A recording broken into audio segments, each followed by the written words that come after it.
I'm here today to talk to you about computer hands.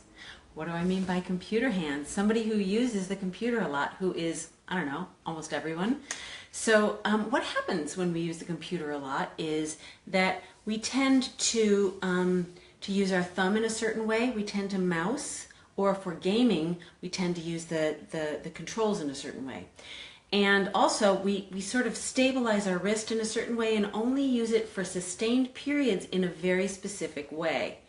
And also, we're a lot of times we're typing, so the fascia or the connective tissue through the palm of the hand gets really tight.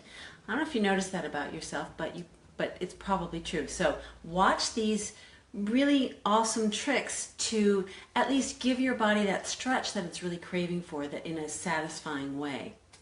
So we have our friend Nick here.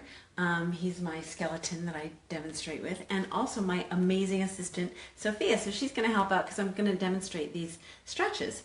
Now, if you want more tips, I want to just tell you right now that there's a cheat sheet that you can download that I really recommend that you take a look at. So I'm hoping to see you on the other side of that. And if you like this video, then like it.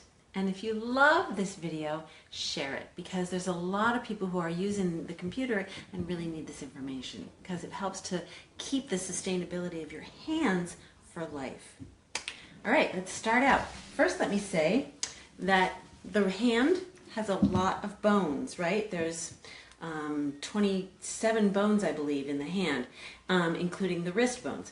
If you take a look at the wrist, there are 8 bones right here. Those are called the carpal bones, and they're right here. And one of the first things I want to talk about is when we use the wrist in this certain way, you can kind of see that it's only bending in one place. And that one place is going to make a huge difference in terms of you want to distribute the mobility through the entire wrist. And so when you get done using your computer, what you want to do is you want to take your thumb and your middle and first fingers and just kind of move the wrist around and fulcrum there, so that you are kind of mobilizing those bones so they don't feel so stuck. And then take a look. And now you can see that there's more mobility through this entire thing. Can you feel that? Yeah. Awesome. So that's number one. Number two is that you want to stretch the palms of your hands. And when you stretch the palms of your hands, what typically happens is that the stretch looks kind of angular. It's kind of stopping here, and then stopping right here. And look at the range of motion that we have right there. Just so remember that, right, because we're going to do a contrasting experience in 1 second. So then, if you again look at the bones of the hand, the bones have two ends, right? So when you go to stretch, as this bone goes one way, you want the other end of the bone wants to go the other way. So you want to use that teeter-totter kind of action on all of the bones of the hand and fingers. So you want to actually, when the end of the bone is going down with the stretch, the beginning of the bone wants to go up. Same thing with the bones of the fingers. Even though they're small, it makes a big difference. So as the end of the bone is going down in the stretch, the beginning of the bone wants to go up. So let's just have Sophia imagine that as that stretch occurs. So the ends of the bones go up. The close end of the bone goes up, and the far end of the bone goes down.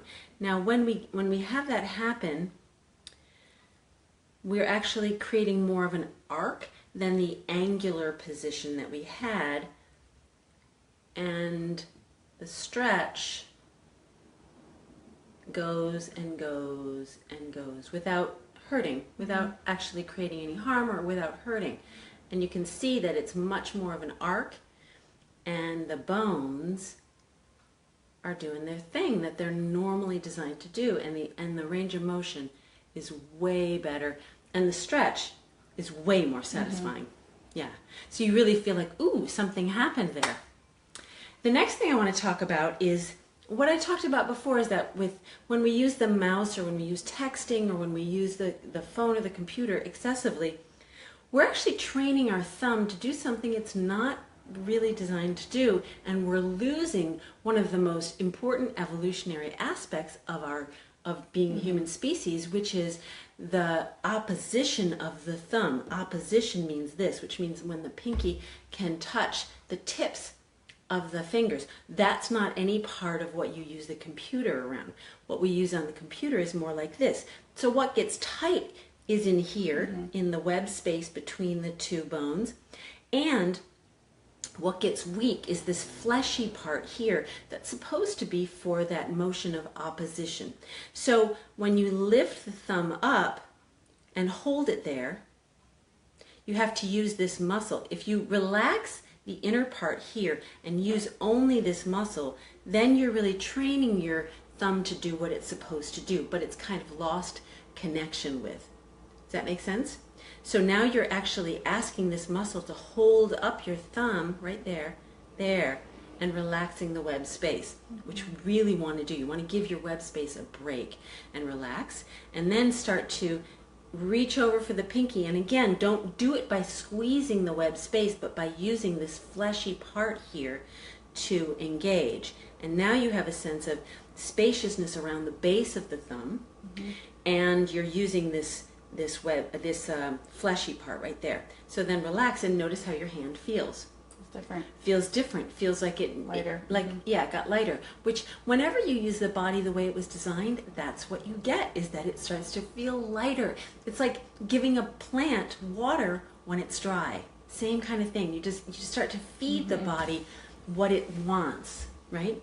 And now one last thing that I want to show you is that when you get a pencil that has a nice eraser, here you can't see it so well, usually they're pink, but the end of the pencil with the eraser is a really nice tool to kind of press into areas that feel tight and tender, that you might not be able to get to with your hands as well. So you can kind of, anything that's sore is actually fair game. It means your body is saying, you know, press here, this really needs it. Or hard, right? Yeah, or hard, yeah, exactly. So you can go in there, pretty deep, and with some pretty good pressure, as much as you can kind of tolerate, and it starts to create a little more space in there with the connective tissue, and it kind of works that to create more spaciousness. Now, compare your...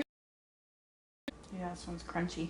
Yeah, because again, you give your body what it needs, and it kind of opens up like a plant that's been given water to kind of like breathe again. Yeah, and so our hands really need this kind of thing. If you do this on a daily basis, it's really good. Your hands will really thank you.